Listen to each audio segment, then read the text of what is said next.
वंदे मातरम। तुम षष्ठ कक्षा से सप्तम कक्षा से सतवा कक्षा से आकर उत्तीर्ण हुआ है।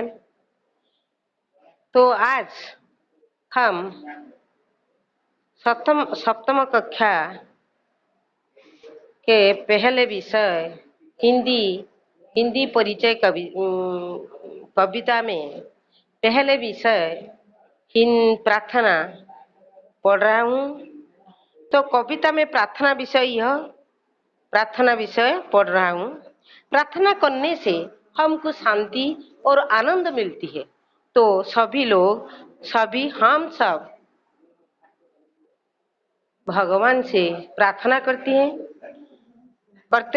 भगवान को मानते हैं। इस प्रकार आज हम पहले प्रार्थना विषय की आवृत्ति हम करते हैं। तुम भी आवृत्ति करो। पिला माने तुम्हें प्रथमे कौन ना षष्ठ रु सप्तम को उत्तीर्ण होई आसिल। तेणु सप्तम रे प्रथम हिंदी परिचय बही रे थिबा प्रार्थना विषय पढ़िबा। समस्ते आमे भगवान को प्रार्थना करू। भगवान को आशीष नहीं आमे समस्त कार्य करू। आमे सेई विषय पढ़िबा। मु प्रथमे ए विषयटी को आवृत्ति करूछि।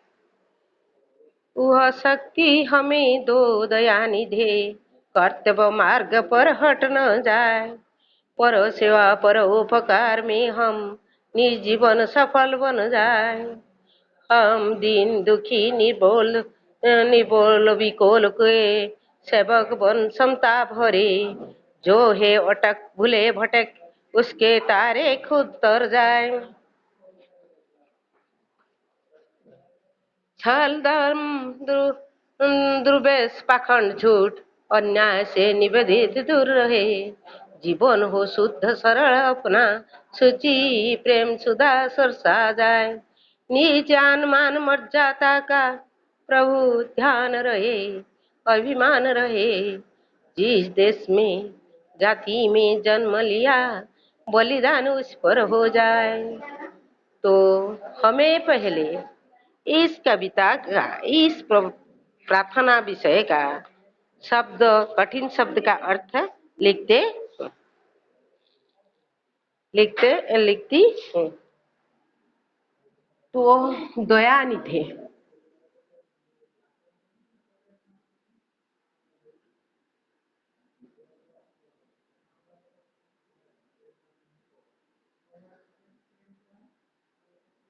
भगवान दयानिधि का अर्थ है भगवान।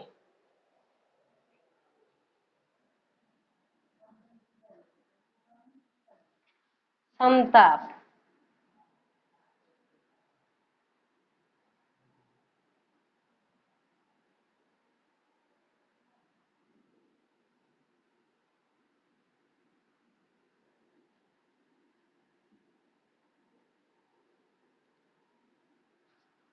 संताप का अर्थ है दुख।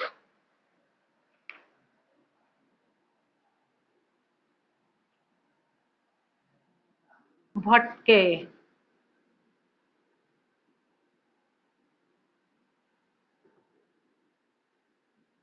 कर्तव्य पथ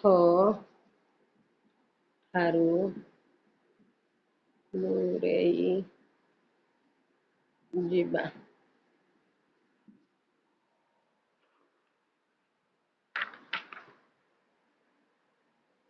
छल छल छलला छलना। हमें किसी से छलना नहीं करनी चाहिए। हमें किसी से छलना नहीं करनी चाहिए। तो छलना एक बुरा आदत है। तो किसी से छलना नहीं करनी चाहिए। दम्भ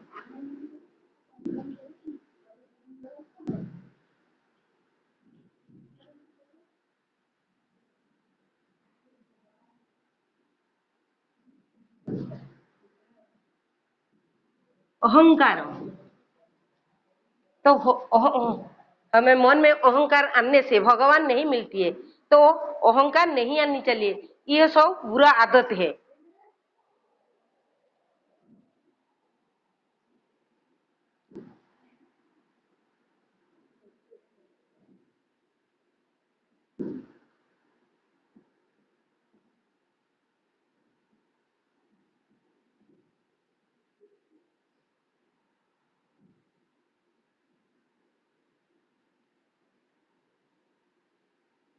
पाखंड,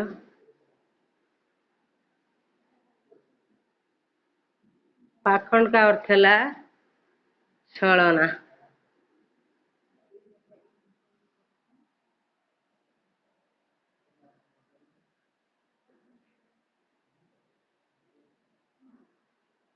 श्रद्धा,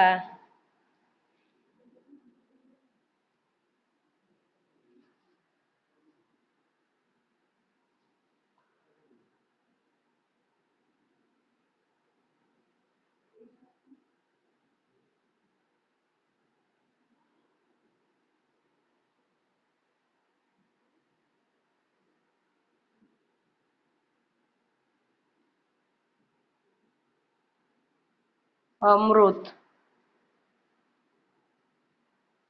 बलिदान,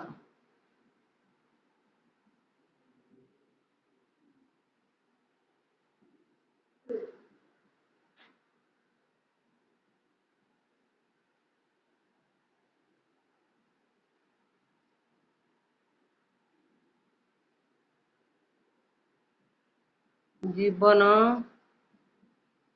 उत्सर्ग, उत्सर्ग କରିବା।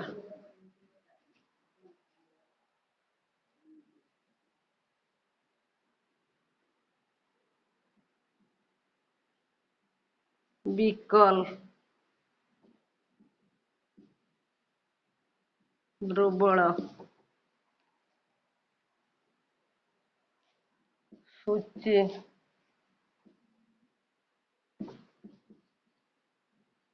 पवित्र।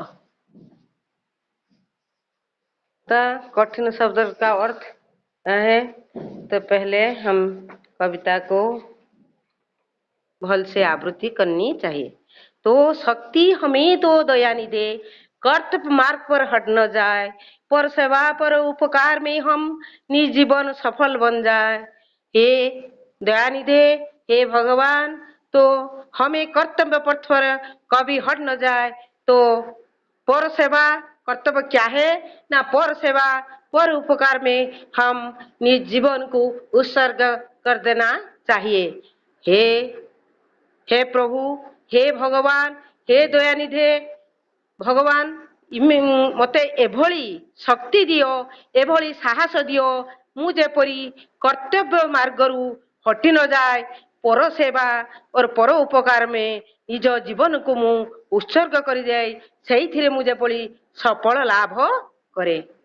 हम दिन दुखी निर्बल विकलों के सेवक बन संताप भरे, जो है अटक भूले भटक उनको तारो खोद तर जाए।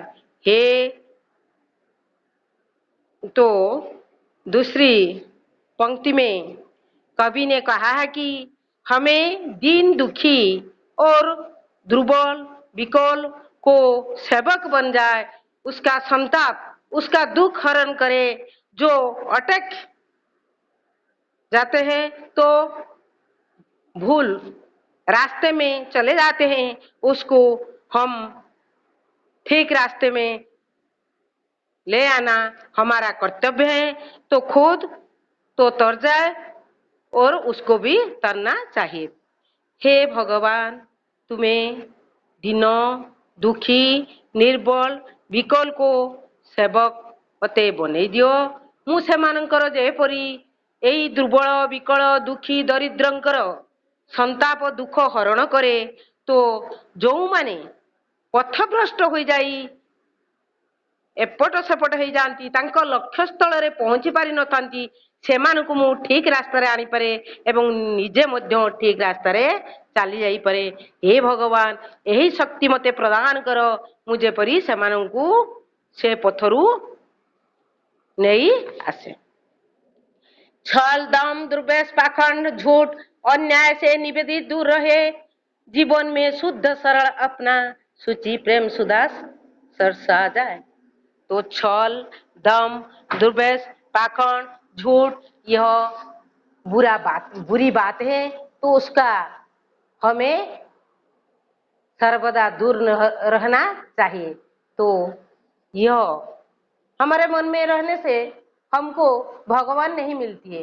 तो सरल सरल युक्ति को हमें सरल युक्ति को भगवान मिलती है। तो हमें इसीलिए भगवान से ही प्रार्थना करती हूँ कि छल, दर, दुर्वेश, पाखंड से दूर रहना चाहिए, अन्याय निवेदित दूर रहे। और अन्याय जीवन हो शुद्ध सरल अपना, सूची प्रेम सुधा सरसी जाए।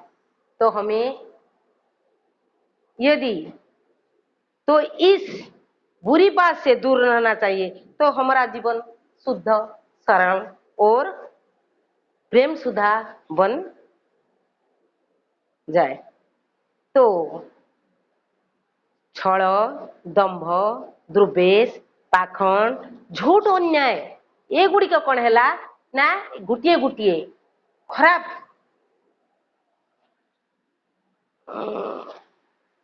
कथा।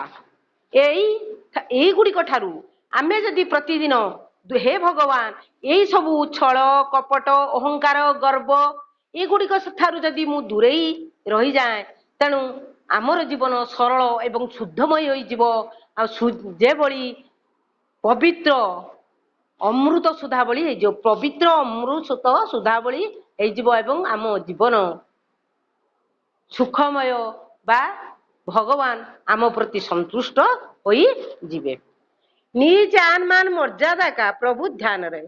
और क्या है ना, निज अपना आन मान और मर्यादा को प्रति हम ध्यान रहना चाहिए।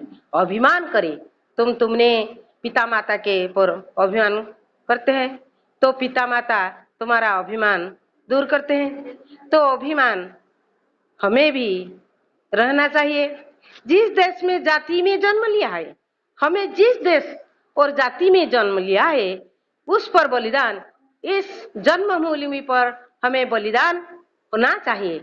तो हमें भगवान से यही प्रार्थना करने चाहिए। आमे जदि आमर मान मर्यादा प्रति ध्यान दऊ, अभिमान प्रति ध्यान दऊ, ताने निज देश और जाति प्रति कौन करिबा ना आमर जीवन को बलिदान दे देऊ, यहाँ पूरे बलिदान दे देऊ। यही आशीर्वाद हे भगवान यहाँ आम प्रति करो, यही कही आमे भगवान का निकट रे प्रार्थना करूं। वंदे मातरम। आज हम सप्तम कक्षा के प्रार्थना विषय में पढ़ रही हूँ। तो इस शेष हुआ है तुम्हें माने जो पद्यटी को पढ़ी पारि ना हो, बुझी पारि ना हो, परवर्ती पीरियड रे ताहाकू हमें पुणी आलोचना करिबा।